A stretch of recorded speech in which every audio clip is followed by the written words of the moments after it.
পৃথিবীর ইতিহাস জুড়ে মানুষ স্বাধীনতার জন্য লড়েছে। কেউ রাজার অত্যাচার থেকে মুক্তির জন্য, কেউ দাসত্ব থেকে মুক্তির জন্য, কেউ আবার বিদেশি শক্তির হাত থেকে মুক্তির জন্য। কিন্তু আজ আমি আপনাকে একটি প্রশ্ন করতে চাই, আপনি কি সত্যিকারের স্বাধীনতা পেয়েছেন? আমরা সকলে স্বাধীন দেশের নাগরিক। আমরা রাজনৈতিকভাবে স্বাধীন। আমাদের নিজের মতামত প্রকাশের স্বাধীনতা আছে। আমাদের নিজের ধর্ম বেছে নেওয়ার স্বাধীনতা আছে। নিজের শিক্ষা, পেশা, সংস্কৃতি বেছে নেওয়ার স্বাধীনতা আছে। আমরা স্বাধীন দেশের নাগরিক হলেও অনেকে পরাধীনতায় বন্দী হয়ে আছে। কারণ প্রকৃত স্বাধীনতা অন্যজনের স্বাধীনতার উপরে হস্তক্ষেপ করে না। এখনো মানুষ শোষিত হচ্ছে, এখনো মানুষ অত্যাচারিত হচ্ছে, এখনো সামাজিক ভেদাভেদ রয়েছে। ঈশ্বর মানুষকে সৃষ্টি করার পর তাদের পূর্ণ স্বাধীনতা দিয়েছিলেন, কিন্তু মানুষ সেই স্বাধীনতার অপব্যবহার করেছিল নিজের ইচ্ছা, কামনা, বাসনাকে পূর্ণ করার জন্য। বাইবেল বলে, যে পাপ করে সে পাপের দাস। আমরা অনেক সময় ভাবি আমরা স্বাধীন, কিন্তু সত্যি বলতে আমাদের ভিতরে রয়েছে পাপ, ভয়, লোভ, আসক্তি, আর এগুলো আমাদেরকে আবদ্ধ করে রেখেছে, আমাদেরকে মুক্ত করছে না। আধুনিক সময়ে আমরা ইন্টারনেট, ফোন, গেমস, টাকা, মাদকদ্রব্য এসবের দাসত্ব করছি। এগুলো আমাদেরকে নিয়ন্ত্রণ করছে। বর্তমানে এগুলো আমাদের চিন্তা, আমাদের কাজকর্মকে নিয়ন্ত্রণ করছে। আর মানুষ বাধ্য হচ্ছে এগুলোর সামনে হাঁটুপাত করতে।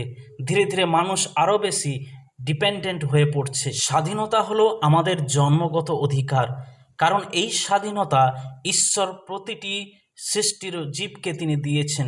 মিশর দেশে ইসরায়েলিরা ফেরাউনের অধীনে দাসত্ব করছিল। ঈশ্বর মোশিকে পাঠিয়েছিলেন। তিনি মোশিকে বলেছিলেন, ফেরাউনকে গিয়ে বলো, আমার লোকেদের ছেড়ে দাও, স্বাধীন করে দাও, যেন তারা আমার আরাধনা করতে পারে। সেই সময় ইসরায়েলিরা ফেরাউনের অধীনে বন্দী ছিল। ঈশ্বর তাদের স্বাধীন করার সংকল্প করেছিলেন। তেমনি আজও অসংখ্য মানুষ অদৃশ্য ফেরাউনের হাতে বন্দী, যার নাম হলো পাপ। ঈশ্বর চান আমাদের সেই পাপের বন্দিত্ব থেকে মুক্ত করতে। মিশর দেশ থেকে ইসরায়েলিদের মুক্ত করার পর ঈশ্বর বলছেন, আমি তোমাদের দাসত্বের গৃহ থেকে বের করে এনেছি। এটি শুধু একটি ঐতিহাসিক ঘটনা নয়, এটি আমাদের আত্মিক মুক্তির প্রতীক। ঈশ্বর আমাদের মুক্ত করতে চান। তিনি চান না তার সন্তানেরা কোনো দাসত্বের মধ্যে বন্দী থাকুক। আমরা বুঝতে পারছি দিন প্রতিদিন জগতের বিষয়বস্তু আমাদেরকে বন্দী করে রাখছে। আপনি অ্যাডিক্টেড হয়ে পড়ছেন, বেরোতে চাইছেন, কিন্তু বুঝতে পারছেন না কিভাবে বেরোবেন। যীশু খ্রিস্টের মাধ্যমে আমরা প্রকৃত মুক্তি পেতে পারি। যীশু বলছেন, পুত্র যদি তোমাদের স্বাধীন করে তোমরা সত্যিকারে স্বাধীন হবে। যীশু খ্রিস্টের মাধ্যমে আমরা প্রকৃত মুক্তি পেতে পারি। তিনি বলেছেন, পুত্র যদি তোমাদের স্বাধীন করে তবে তোমরা সত্যিকারে স্বাধীন হতে পারবে। পৌল লিখেছেন, যেখানে প্রভুর আত্মা আছে সেখানেই স্বাধীনতা আছে। ক্রুশের ওপরে মৃত্যুর মাধ্যমে যিশু পাপের সমস্ত বন্ধনকে ছিঁড়ে ফেলেছেন। আমরা যে পাপের দাসত্ব করছিলাম সেই দাসত্বের বন্ধন থেকে তিনি মুক্ত করেছেন। আর পুনরুত্থানের মাধ্যমে তিনি মৃত্যুর ভয় ভেঙে দিয়েছেন। তাই আমাদের উপরে মৃত্যুর কোনো কর্তৃত্ব নাই। অনেকে মনে করেন নিজের পছন্দের মতো জীবনযাপন করাই হলো স্বাধীনতা। হ্যাঁ, আমাদের দেশের সংবিধান আমাদের সেই অধিকার দেয়। একটা মানুষ শুধু দেহের জন্য বেঁচে থাকে না। দেহ স্বাধীনতা ভোগ করছে বলে আত্মা কি স্বাধীনতার সুখ পেয়েছে? বাইবেল বলে দেহ ও আত্মার ইচ্ছা বিপরীত। গালাতীয় 5:17 বলা হয়েছে, কারণ দেহ আত্মার বিরুদ্ধে বাসনা করে এবং আত্মা দেহের বিরুদ্ধে বাসনা করে। দেহের মনোভাব বেশি করে তাৎক্ষণিক আনন্দ, ভোগ, বিলাস, আরাম, ইন্দ্রিয় সুখ ইত্যাদি। আর আত্মা চায় চিরন্তন কল্যাণ, ঈশ্বরের সাথে মিলন এবং পবিত্র জীবন ও অনন্তকালের জীবন। এই পৃথিবীতে অনেক মানুষ আছে যারা আত্মিক স্বাধীনতা চায় না, যারা বন্দী হয়ে থাকতে ভালোবাসে, যারা দাসত্বের মধ্যে জীবনযাপন করতে পছন্দ করে। ঈশ্বর মোশিকে দিয়ে যখন ইসরায়েলিদেরকে মিশর থেকে বের করে আনলেন, সেই মুক্তিতে অনেকেই সন্তুষ্ট ছিলেন না। তারা ফিরে যেতে চেয়েছিলেন সেই দাসত্বের জোয়ালিতে। তারা দাসত্বের সুখ ভোগ করতে চেয়েছিলেন। গালাতীয় 5:1 লেখা রয়েছে, আর দাসত্বের জোয়ালিতে আবদ্ধ হয়েও না। অনেকেই পাপের দাসত্বে ফিরে যেতে চায়, কারণ পাপের মধ্যে সাময়িক আনন্দের আসক্তি রয়েছে। পাপ অস্থায়ী আনন্দ দেয়। এই দেহ হলো মায়া, মোহ, ভোগবিলাসের ঘর। আর এই দেহ কখনো আত্মাকে স্বাধীন করতে পারে না। সেই সঙ্গে অনেকে পরিবর্তন হতে চায় না। ঈশ্বরের দেওয়া স্বাধীনতা নিজের স্বার্থ পূরণের জন্য নয়। যারা পাপের মধ্যে, মন্দের মধ্যে আনন্দ করে, তারা পরিবর্তন হতে চায় না, কারণ যিশুর কাছে এলে সেগুলো ছাড়তে হবে। প্রভু যিশু বলেছেন, তোমরা সত্যকে জানবে এবং সেই সত্য তোমাদেরকে স্বাধীন করবে, এবং আমি সেই সত্য। যে আমাকে জানবে সে আর অন্ধকারে থাকবে না। অনেকে যিশু যে প্রকৃত সত্য তা বিশ্বাস করে উঠতে পারে না। প্রকৃত স্বাধীনতা বা মুক্তি আমরা যিশু খ্রিস্টের মাধ্যমে পাই।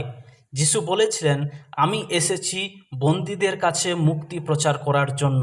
সেই মুক্তি হলো পাপের বন্ধন থেকে মুক্তি, ভয়ের দাসত্ব থেকে মুক্তি, মৃত্যুর ভয় থেকে মুক্তি এবং সত্যিকারে আনন্দ ও শান্তি। আজ ঈশ্বর আমাদেরকে ডাকছেন, হে আমার সন্তান, তোমার শেকল ভেঙে দাও, তোমার হৃদয়ের দরজা খুলে দাও। আমি তোমাকে সেই স্বাধীনতা দেব যা পৃথিবীর কোনো রাজা, কোনো সরকার, কোনো আইন তোমাকে দিতে পারবে না। প্রিয় বন্ধুরা, আমাদের ঈশ্বর হলেন স্বাধীনতার ঈশ্বর। যেখানে তার আত্মা আছে সেখানে ভয় নেই, দাসত্ব নেই, শেকল নেই, শুধু আছে মুক্তি, শান্তি এবং অনন্ত আনন্দ। আপনি কি আজ সেই স্বাধীনতার পথে হাঁটতে চান? যে ব্যক্তি সত্যিকারের স্বাধীন, সে নিজের স্বাধীনতাকে অন্যের আশীর্বাদের জন্য ব্যবহার করে। শাসন করার জন্য সে তা নিজের স্বাধীনতা ব্যবহার করে না। অন্যের স্বাধীনতা কেড়ে নেওয়া মানে হলো নিজে পাপের দাসত্বে চলে যাওয়া, কারণ সেটাই স্বার্থ, ভয়, ক্ষমতার লোভ থেকে আসে। গালাতীয় 5:13 বলে, তোমরা স্বাধীনতার জন্য আহ্বান পেয়েছ, তবে সেই স্বাধীনতাকে দেহের কামনা পূরণের সুযোগ হিসাবে ব্যবহার করো না, বরং ভালোবাসায় একে অপরের দাস হও।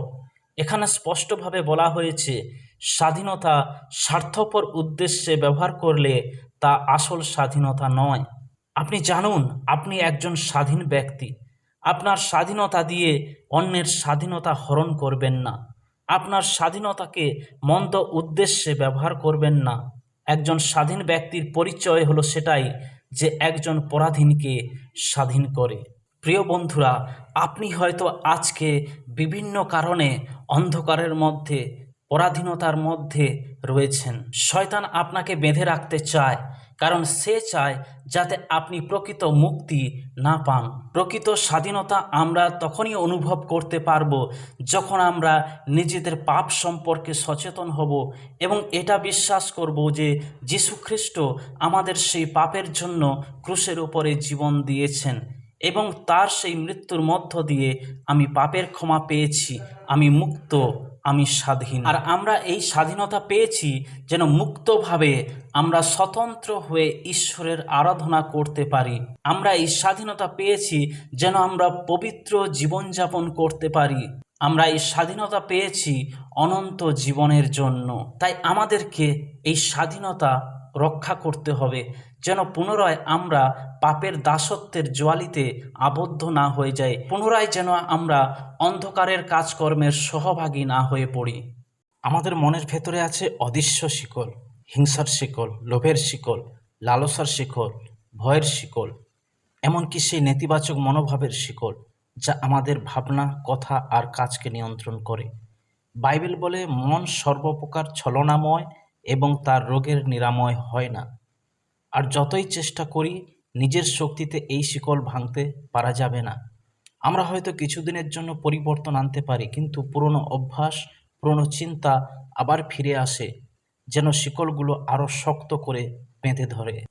কিন্তু যখন আমরা যিশুকে আমাদের জীবনের প্রভু হিসাবে গ্রহণ করি, পবিত্র আত্মা আমাদের হৃদয়ে কাজ শুরু করেন।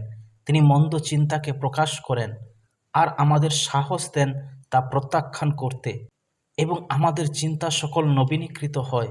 যখন আমরা মুক্ত হই, তখন যেখানে তিক্ততা ছিল সেখানে আসে প্রেম, যেখানে আগে ভয় ছিল আসে শান্তি, আর যেখানে ছিল হতাশা সেখানে আসে আনন্দ এবং নতুন আশা। এটাই সত্যিকারের স্বাধীনতা, যার ফল হলো শান্তি, আনন্দ, ভালোবাসা এবং আত্মসংযম।